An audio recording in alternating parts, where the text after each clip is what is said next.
I'm Marty Stauffer. It's easy to imagine the untamed wildness of the good old days as you listen to a lone coyote sing its ancient song.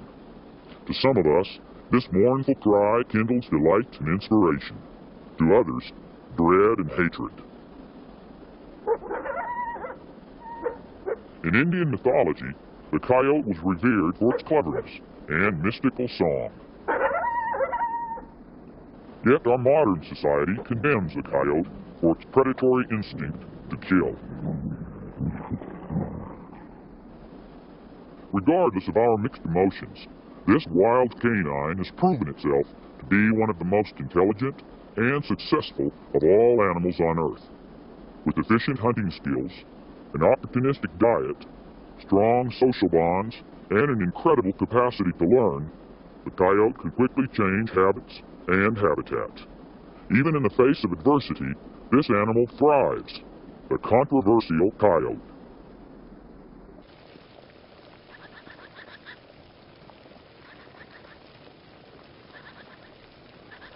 As early pioneers carved a niche in the American landscape, most large predators lost their native habitats, with one exception, the coyote. Even in Yellowstone Park, the wolf is gone, and the coyote reigns as top dog in the ecosystem. Fortunately, Yellowstone escaped the pioneers' axe and remains a land of plenty.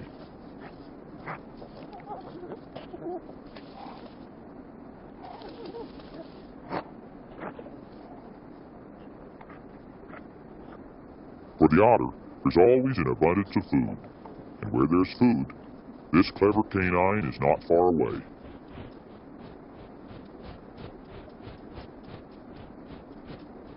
Capable of outwitting almost any animal, the coyote is not above trying to steal the otter's fish.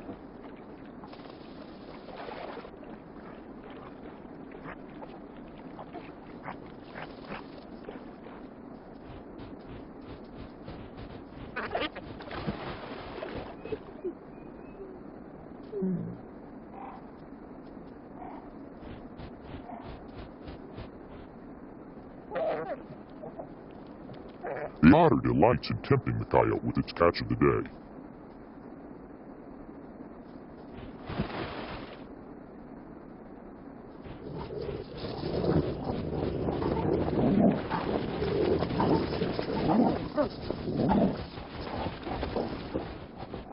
The contest becomes more heated as a fellow opportunist arrives.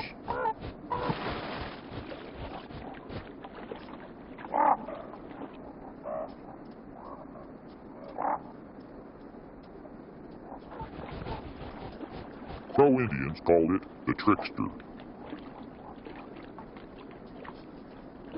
Like the trickster, the otter is also a creature of wit and mischief.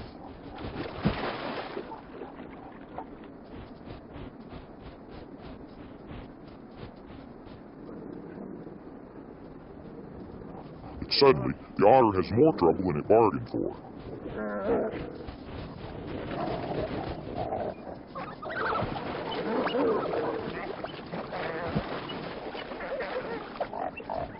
Snatching the fish from the otter is only one small victory. To win the battle, he must keep it from the other coyotes.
Hungry ravens await the scraps.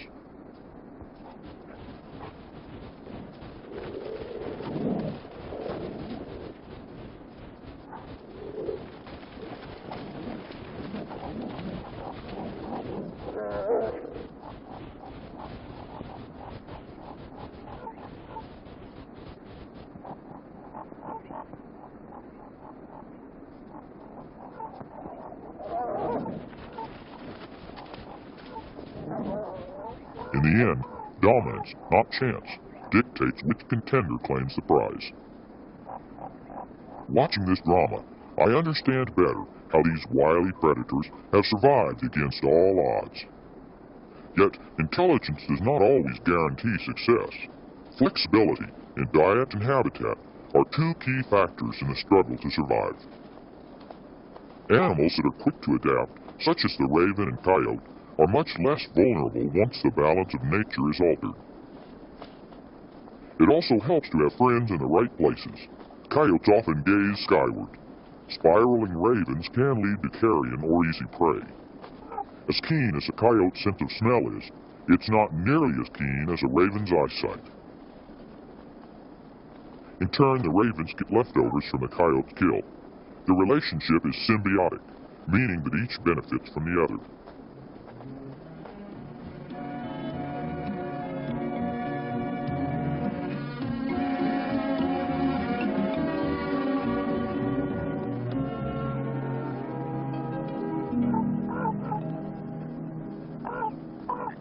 Undaunted by defeat, the otter emerges from its steamy playground with yet another catch.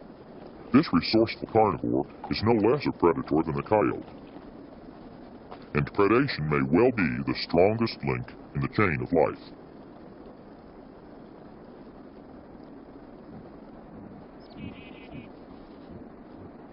Late winter marks the beginning of the mating season.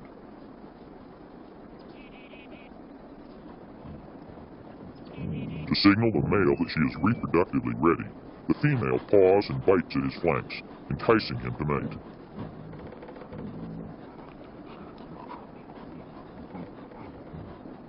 Despite her feminine wiles, something else has captured his interest. For now, he must keep a watchful eye on his food cache. A winter-killed deer whose scent is sure to draw a prowler. Coyotes are very territorial, and this large male has trespassed onto foreign turf. But in the winter, the ache of an empty stomach overrides respect for territorial boundaries. He proclaims his presence by urinating and continues to investigate.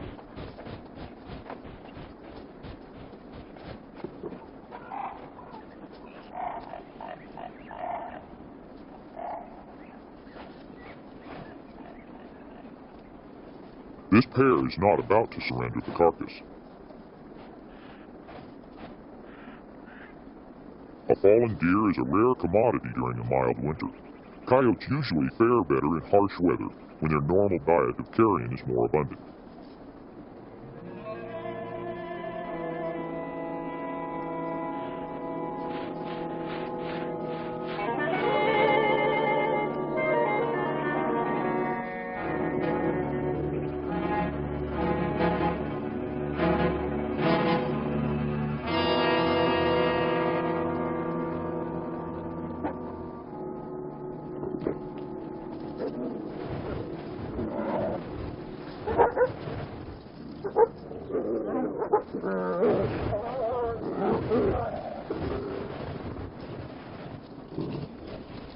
The resident male stays close by the female. His possessiveness demonstrates the devotion coyotes show toward their mates.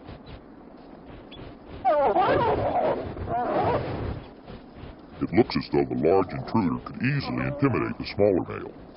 Yet a formidable male will act submissive in alien territory. Because he's unfamiliar with his surroundings, his confidence is diminished, and he's therefore reluctant to fight.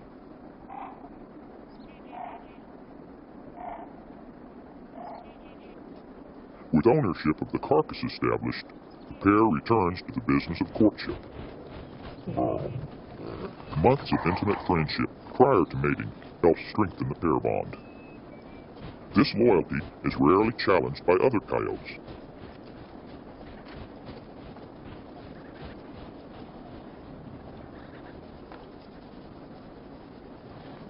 A male coyote has a reproductive cycle that coincides with the female's. He's actually sterile for 8 months of the year.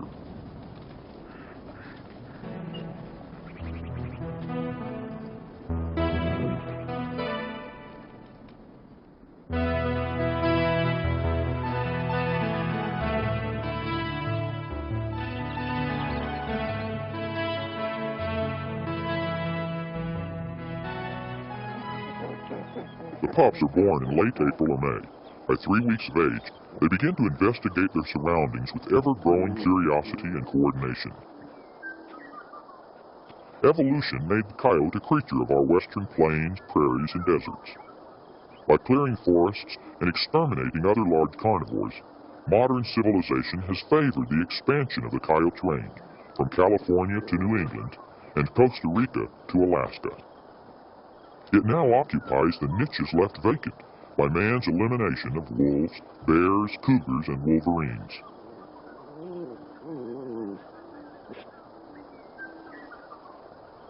The protective mother constantly studies the breeze for any message of approaching danger.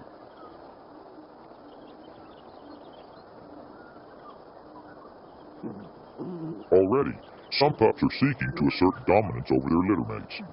These rough-and-tumble games will determine their social status as adults.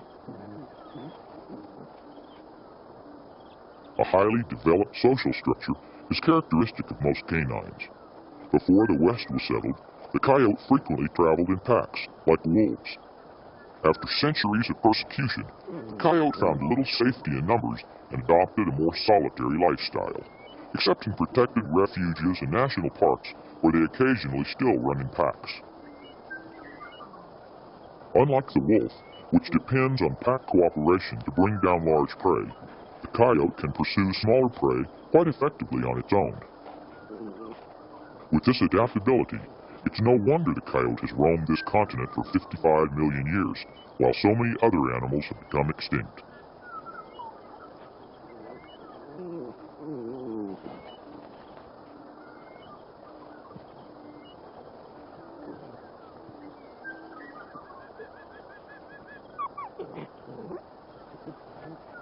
Ancient records show that the first American natives held this song dog in high regard. Endowed with names such as God's Dog and Old Man Coyote, he played a supreme role in their religion. Perhaps early man felt a spiritual kinship with the coyote because he saw many of his own qualities in this wild dog.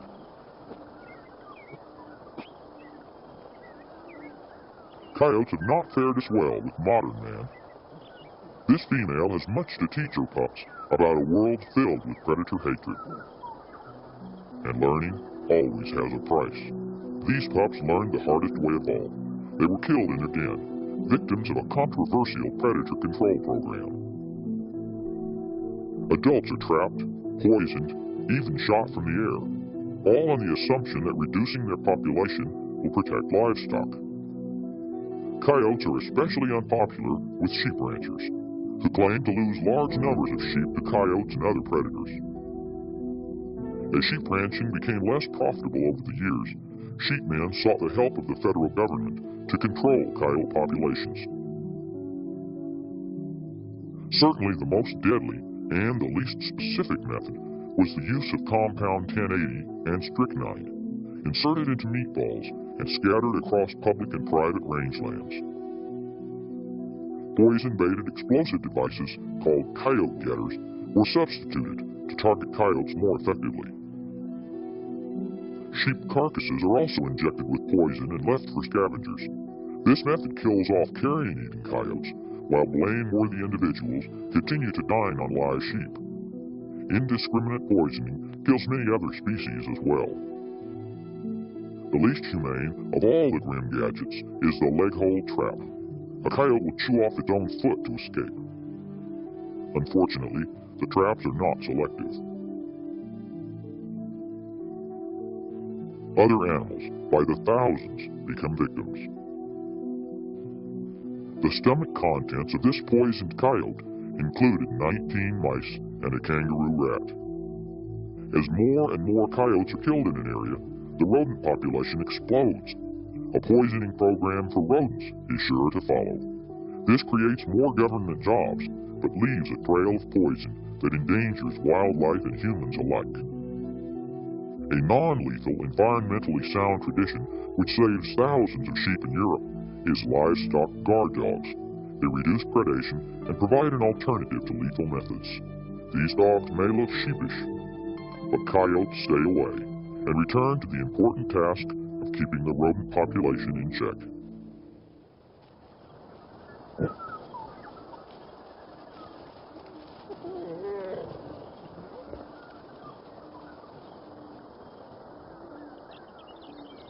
Alive and well, despite ruthless control efforts, the coyote remains the most controversial animal in the history of wildlife management.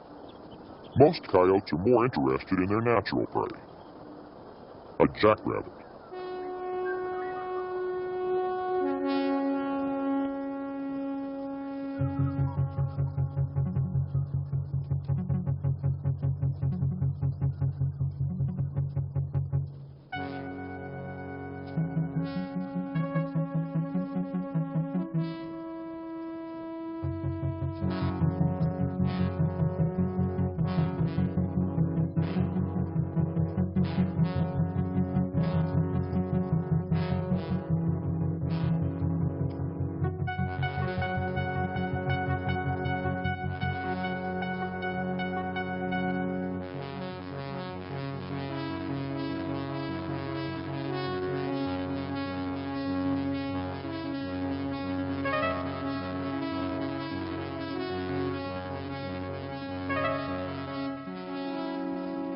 The adults relay one another, using teamwork to exhaust or outwit this long-legged speedster.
It's ironic that we tend to root for the underdog, to sympathize with the jackrabbit. As predators ourselves, we should be able to identify more with the coyotes.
An immature goshawk joins in, but is not yet ready for such large prey.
The coyotes seem to relish the chase, but catching their quarry is not just fun and games. To a predator, it's a matter of life and death.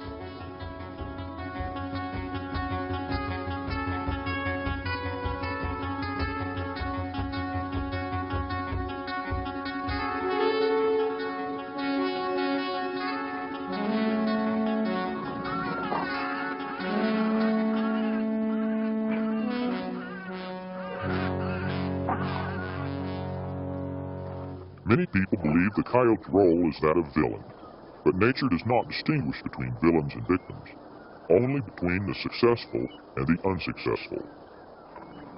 In a world where survival of the fittest is supreme law, this arch predator will probably outlive most other creatures.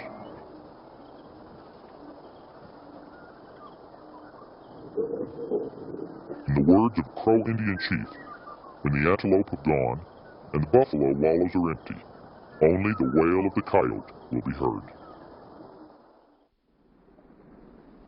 Since our continent was first settled, the coyote has competed with man as a predator of wild animals and livestock.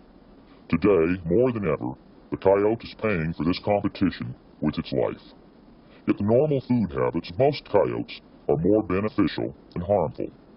Their roles in controlling rodent populations and as scavengers are often overlooked in our relentless attempts to exterminate them. There is no doubt that we have the power to destroy our wildlife heritage. The question is, do we have the wisdom to preserve it? Are we clever enough to end this war so that both sides can prosper? Certainly we can find a way to make peace with the controversial coyote. I'm Marty Stauffer. Until next time, enjoy our wild America.